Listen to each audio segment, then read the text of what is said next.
Falar de economia, começamos com a aposta do governo nos primeiros passos dentro da Câmara dos Deputados para o que se considera essencial, prioritário, que é a reforma tributária. Foi criado um grupo de trabalho, tem prazo de 90 dias para preparar uma versão que se pretende que seja final. No parlamento é difícil chamar as coisas de final, mas é o que se pretende. Reportagem de Leandro Magalhães. O grupo de trabalho formalizado hoje tem no comando o deputado Reginaldo Lopes, do PT. São 12 integrantes de partidos que vão do PSOL até o PL de Jair Bolsonaro.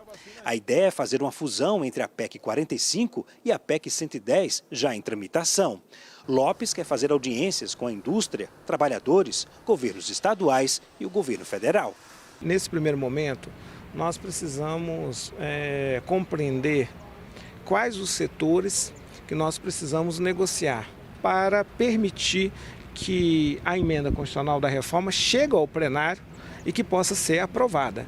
O governo já criou uma secretaria só para tratar do tema. No comando, o economista Bernardo Api, o idealizador de uma das propostas em tramitação, o Imposto sobre Valor Agregado. O IVA unifica 5 tributos, entre eles o ICMS, motivo da resistência histórica dos estados. 10 anos atrás, quando se discutia a reforma tributária, vou dizer a reforma tributária de 2008, por exemplo, uma boa parte da resistência vinha dos estados.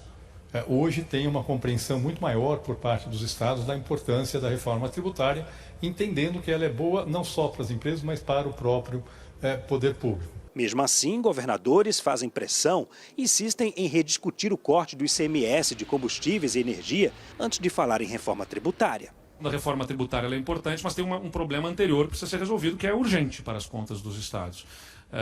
Nós voltamos a viver uma perspectiva de déficit no estado do Rio Grande do Sul por conta dessa mudança da regra da arrecadação.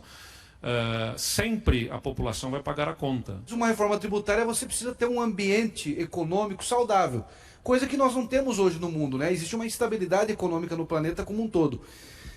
Então eu não vejo que o governo federal e o Congresso consigam fazer uma reforma tributária profunda. Logo, agora, se falar em abril, nesse primeiro semestre. A reforma tributária faz parte de uma mudança estrutural de regras fiscais. O novo arcabouço para substituir o teto de gastos é visto por economistas como o pontapé inicial para que o mercado acredite na capacidade de Lula de manter sob controle as contas públicas. Nesta quarta-feira, Fernando Haddad disse que o governo vai trabalhar para antecipar, já para o mês de março, a apresentação do novo pacote fiscal. E nós temos que tomar medidas. Temos que ser ágeis, não estamos tendo de respirar, mas ao mesmo tempo, se engrena a coisa, nós vamos em março provavelmente anunciar o que nós entendemos que seja a regra fiscal adequada para o país. O presidente da Câmara dos Deputados, Arthur Lira, sinalizou apoio, mas disse que qualquer texto radical sobre o novo arcabouço não terá sucesso. Esse compromisso foi feito na presença de todos os líderes da oposição ao governo, para que o Ministério da Economia e o Planejamento possam fornecer ao Congresso Nacional um texto médio, conceituado, razoável, equilibrado, seja um texto moderado. Esse terá aprovação. Omar, começando por você. O foco da nossa roda hoje é eminentemente político. Os aspectos técnicos e mais específicos da reforma tributária não é o que a gente vai abordar aqui agora. Nós vamos tentar avaliar para o nosso público como é que está a questão política, principalmente depois do que a gente trouxe na reportagem. Então, ali, governadores de estados relevantes já apresentando, peraí, como é que vai ser isso? Então, do seu ponto de vista como analista de risco, como é que está o engajamento dos governadores, em primeiro lugar, no sucesso de uma reforma tributária? William, eu creio que primeiro de tudo, boa noite para você, para a Raquel, para o Caio e para aqueles que nos assistem. Perdão pela falta de educação. Eu creio que o elemento fundamental aí desse exato momento no que diz respeito aos governadores é que não aconteça uma reforma tributária que os deixe de pires na mão. E esse me parece ser o grande problema quando a gente observa aqui duas questões adjacentes que são importantes. A primeira delas é o fato que Fernando Haddad, do ponto de vista político, me atendo àquilo que é o convite para esse diálogo, parece ainda não ter encontrado uma narrativa exata de onde ele ajusta o seu discurso acerca de reforma tributária. E, de outro lado, obviamente, a gente tem todo esse movimento do presidente Arthur Lira, que espertamente compreende uma máxima do mundo político, que é não há vácuo de poder. Então, esse grupo de trabalho, em algum sentido, é uma resposta de Lira também para os 464 deputados que o ajudaram a ser reeleito, em que ele diz, olha, se o governo federal não conseguir avançar, faremos daqui e faremos do nosso jeito. E isso traz, como consequência direta, lembrando aqui algumas falas anteriores do presidente da Câmara, um fator importante, que é o papel também dos municípios nesse jogo todo. Porque hoje, na reportagem, nós podemos ouvir as falas de alguns governadores. Mas existe, no fim das contas, essa dificuldade de ajuste entre essas três esferas de governo e que, no fim do dia, a esfera municipal é aquela que deve dar respostas mais imediatas ao cidadão. Então, o desenho que a gente tem visto até aqui, do ponto de vista político, é um Ministério da Fazenda que possivelmente ainda não tem um desenho daquilo que seria o seu plano médio, parafraseando o deputado Reginaldo, que falou ali no final da reportagem, um Congresso, sobretudo a Câmara, com vontade de ter um protagonismo nessa agenda, e, em outro lado, governadores, e eu tomo a liberdade de incluir prefeitos, principalmente das grandes cidades, com uma enorme preocupação de ter uma reforma ao fim do dia que atenda a todos aqueles que estão na esfera federal e deixem estados e municípios na mão. Muito bem-vinda a sua inclusão dos prefeitos, Creomar, lembrando que boa parte do noticiário já dá conta de algumas alegações, segundo as quais o que está sendo estudado até aqui, está mais avançado, ofenderia o princípio constitucional em relação aos repasses aos municípios, o que já sugere uma judicialização antes mesmo de se começar a discutir. Agora, Caio, indo para a esfera política, exclusivamente política, desse esforço de aprovar a reforma tributária. O cenário descrito pelo Creomar é o de forças políticas institucionalizadas competindo entre si. Como é que você vê esse jogo? Não, eu vejo, William, que as condições políticas para aprovar a reforma tributária nunca estiveram tão dadas como agora, na história da nova república, da redemocratização. Porque todas as grandes reformas, os presidentes mais ou menos fizeram. As principais, a reforma da Previdência Lula fez, Bolsonaro depois fez, tiveram outras reformas importantes e a reforma tributária sempre foi uma paralela, ela sempre foi a segunda mais importante ou a terceira mais importante nas agendas dos presidentes. Agora não. Como ela não foi feita, porque ela era preterida por outras reformas, ela acabou sobrando. E hoje é a condição que está posta, é a reforma que tem para fazer. Esse é um dado. Outro dado, há uma disposição do Congresso, que é o foro adequado para debater isso, não tem nenhuma surpresa em relação a isso, é no Congresso que tem que tramitar a reforma a partir de um interesse político do Executivo. E isso está sendo dado. Montou-se uma comissão, privilegiou o Reginaldo Lopes, que deu entrevista para a gente, para presidir, pegaram o relator da PEC 45, que era o Aguinaldo. Então, as condições políticas estão todas dadas. Ela vai sair a reforma. Eu aposto que ela vai sair, talvez não saia da forma nem como o Executivo queria, o presidente, nem como os prefeitos, ou os governadores, ou os próprios setores também, né? Gostariam. Agrícola, né? Sim, mas algo sairá. Raquel. William, a minha apuração em torno disso é a seguinte: sim, existe alguma resistência dos governadores que ainda estão preocupados com aquele imbróglio lá de terem perdido receita do ICMS. O Eduardo Leite acabou de dizer. Exato, o Eduardo Leite acabou de reclamar disso na época do governo Jair Bolsonaro. Tem uma preocupação dos municípios, o presidente Arthur Lira tomou cuidado de incluir acho que 3 ou 4 prefeitos nesse grupo de trabalho, o Jonas Donizete entre eles, que foi presidente da FNP, da Frente Nacional dos Prefeitos, que as grandes cidades têm um receio, o ISS, que é o Imposto sobre Serviços, que é municipal, é um dos mais importantes, etc. Temos todas essas questões. Mas a minha apuração é de que hoje o maior entrave para começar logo a tramitar a reforma é a relação Arthur Lira-Rodrigo Pacheco. Essa relação ficou um pouco estremecida depois das eleições da mesa. O Pacheco se sentiu não tão apoiado por Lira, sentiu que o Lira estava pendendo ali um pouco para o Marinho e começou uma disputa ali entre eles de onde começa a tramitar essa história, quem vai ser o pai. E o governo está um pouco preocupado com isso. Está sentindo essa disputa no ar. O Lira se comprometeu totalmente com a reforma, está querendo pegar a paternidade disso, porque sabe que é um grande trunfo político. Ele lá atrás até teve um desentendimento com o Aguinaldo Ribeiro, que é o relator hoje, sim, com o grupo do Baleia Rossi, já passou por cima disso, quer entregar isso. Agora, as informações que eu tenho é que o Pacheco está mais relutante. Só fechando a apuração, o governo, diante de tudo isso, resolveu não mandar um projeto próprio.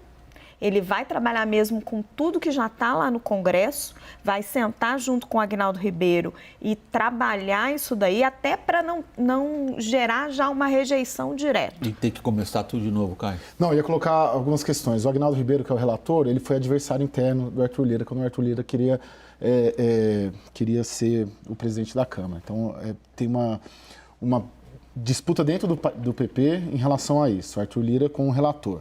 Outra questão, eu vejo, Raquel, essa questão Pacheco-Arthur, o Senado ele tem uma crítica muito grande dele estar preterido, né? Isso foi tema até da eleição do Marinho, e o Senado avançou mais na PEC 110.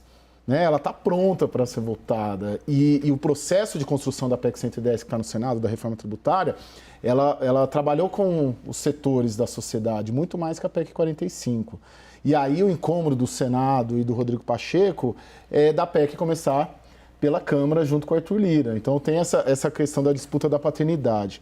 E sobre o Arthur Lira, eu vi uma expressão esses dias que eu achei muito interessante, que o Arthur Lira ele quer ser o Rodrigo Maia, não quer ser o Eduardo Cunha. Ele quer passar essa imagem de deixar uma herança para a economia, para o mercado, de realizações, nesse sentido, assim. Não ser o vaqueiro do Centrão de Alagoas e ser alguém com esse tino do Rodrigo Maia, que era alguém que dialogava muito com a Faria Lima. O que me falaram, Caio, que é esse embate, Aguinaldo Ribeiro e Arthur Lira estaria superado. O problema é trazer o Rodrigo Pacheco para este acordo e ele concordar em começar pela Câmara, porque o pior cenário para o governo é se começa a tramitar as duas propostas, porque aí vira uma baita confusão, vai embora e ninguém chega num consenso. O que vocês dois estão levantando, no fundo, é um reforço ao argumento inicial do Creomar, ao qual eu volto.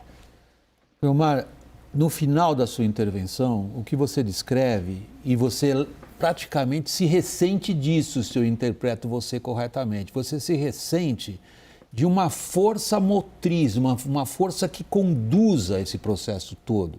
Você descreve uma competição de várias correntes políticas, ancoradas em instituições e fulanizadas em indivíduos, mas me parece que você aponta para o público a ausência, digamos, de um mastermind. William, em determinado sentido, sim, né? O que me leva a crer que a atual conjuntura é reflexo também do próprio momento em que o país vive, né? Eu concordo inteiramente com aquilo que o Caio levantou na primeira intervenção, quando ele disse que as condições estão dadas, e elas estão dadas muito mais pela ausência de outras reformas, porque este governo não vai discutir sobre reforma administrativa ou alterações no serviço público, então isso faz com que a gente só tenha reforma tributária. Mas, de outro lado, nós nos ressentimos também, e principalmente alguns atores econômicos, quando se debruçam sobre esse processo e dizer, ok, teremos uma reforma tributária, mas ao final do dia essa reforma tributária vai ser boa para quem? O que gera uma expectativa e um determinado receio é que, ao final do dia, governos, sejam eles um governo federal, um governo estadual ou um governo municipal, sempre querem mais dinheiro, porque é preciso dinheiro para fazer política pública. E, ao fim das contas, qual é o risco que se coloca no horizonte? É que essa reforma tributária, que provavelmente vai sair esse ano, a gente não sabe se no primeiro ou no segundo semestre, ela tenha muito mais uma cara de uma racionalização tributária que garanta ao governo federal e a alguns outros entes a manutenção dos recursos que eles precisam, mas, de outro lado, não dê às instituições, aos atores de mercado, capacidade de serem mais competitivos, gerando emprego, sendo menos sobrecarregados por um sócio que, às vezes, é um tanto ingrato, que é o Estado brasileiro ao fim do dia. O Creomar está nos levando para a ligação óbvia, mas às vezes nem sempre muito clara para quem acompanha todas essas conversas, Caio, da questão tributária com a questão fiscal. A questão fiscal significa elaborar algum mecanismo que permita dar um horizonte para o crescimento da dívida e que permita entender como que o governo pretende considerar o lado despesa, porque a reforma tributária, por definição, vai considerar o lado arrecadação. O arcabouço fiscal está sendo anunciado. Já está claro qual? William, o que eu levantei hoje, atualizei até essa apuração, é de que o arcabouço fiscal, ele deve trazer, né, está tudo sendo debatido, 3 números, basicamente, né, a rigor. Um quadro de comportamento de evolução da dívida, um quadro de comportamento de evolução da dívida pública, da arrecadação e da taxa da relação do dívida... crescimento da economia. Isso, da relação dívida-PIB. E aí apresentam esses dados numa projeção ano a ano, impedindo que durante essas execuções orçamentárias sejam apresentados créditos suplementares. É aquilo, mostra, ó, a nossa previsão é isso aqui e os gastos só podem ser dentro daqui. Ou seja, não haveria nesse desenho uma âncora.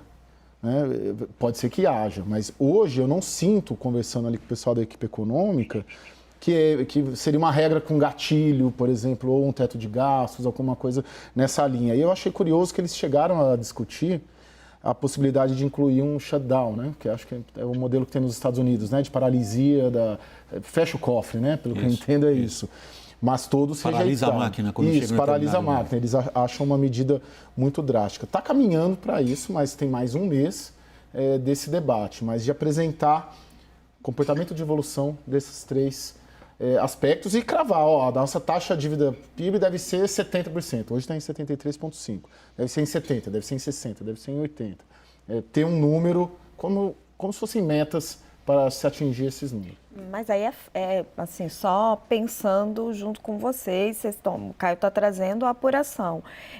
Parece frágil você ter só a meta e não ter parâmetros para alcançá-la e nem o que acontece se a meta não for cumprida. Porque se você tem uma meta que você não mostra qual é o caminho para chegar nela e nem o que acontece se você não alcançá-la, é quase como se fosse só uma estimativa, só um parâmetro macroeconômico que você coloca.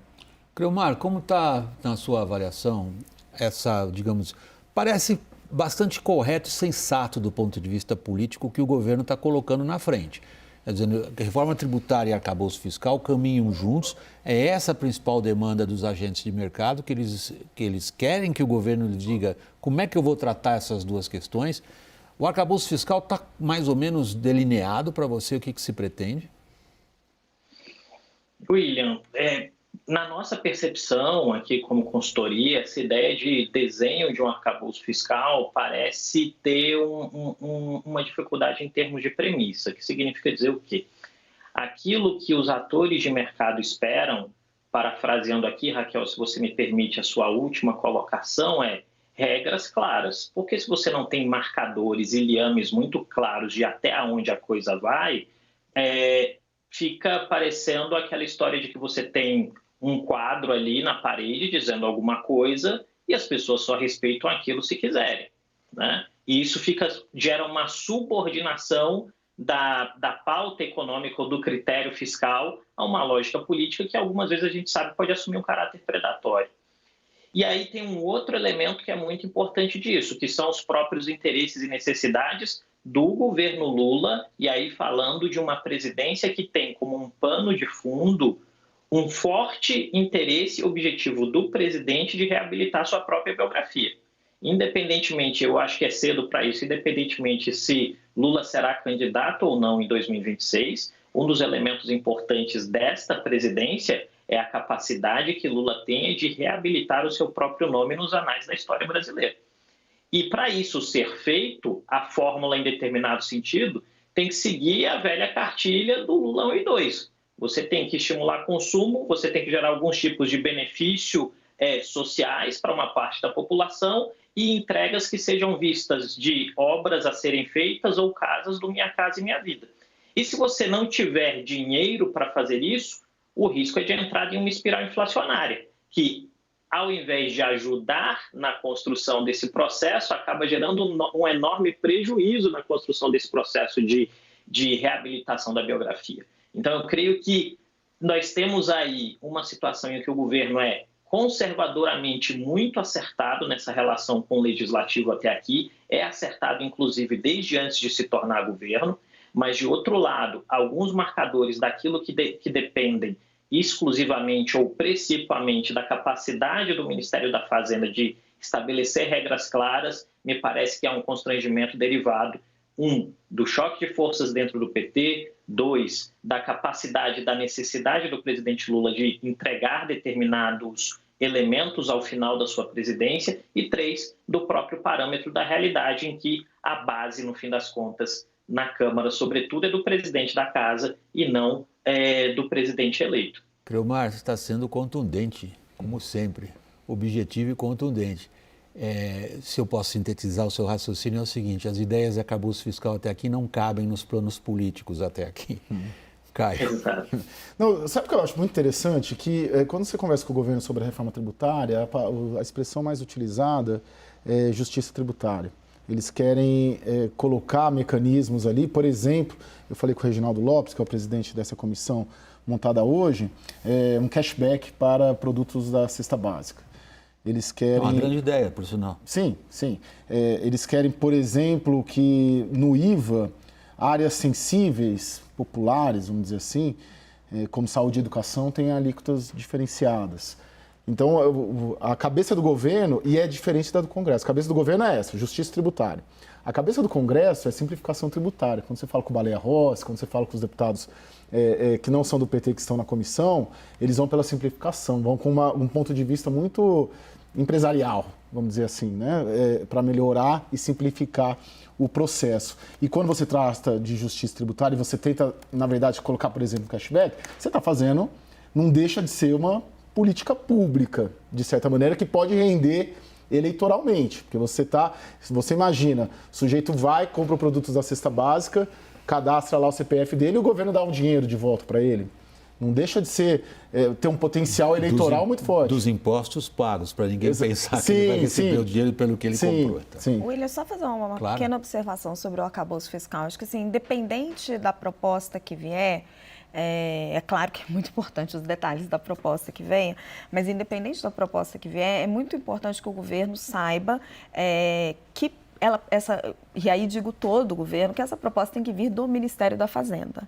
É ali que está a qualificação, que está as pessoas reunidas, atribuídas para desenhar esta proposta, com algum auxílio do Ministério do Planejamento. Isso é uma atribuição do ministro Fernando Haddad e da sua equipe. Uma das questões que mais tem me preocupado nessa discussão, até ressaltei isso ontem no programa, é o grupo paralelo formado no BNDES, pelo presidente do BNDES, o ex-ministro Aloysio Mercadante, com o apoio do economista André Lara Rezende, para trazer uma ideia de arcabouço fiscal diferente, levar o presidente Lula. E aí vai vir aquele discurso, não, a gente precisa fazer uma ampla discussão sobre o arcabouço fiscal, etc, etc, etc. Gente, existem caixinhas dentro do governo e atribuições para as coisas. Senão, a gente não consegue ir a lugar algum.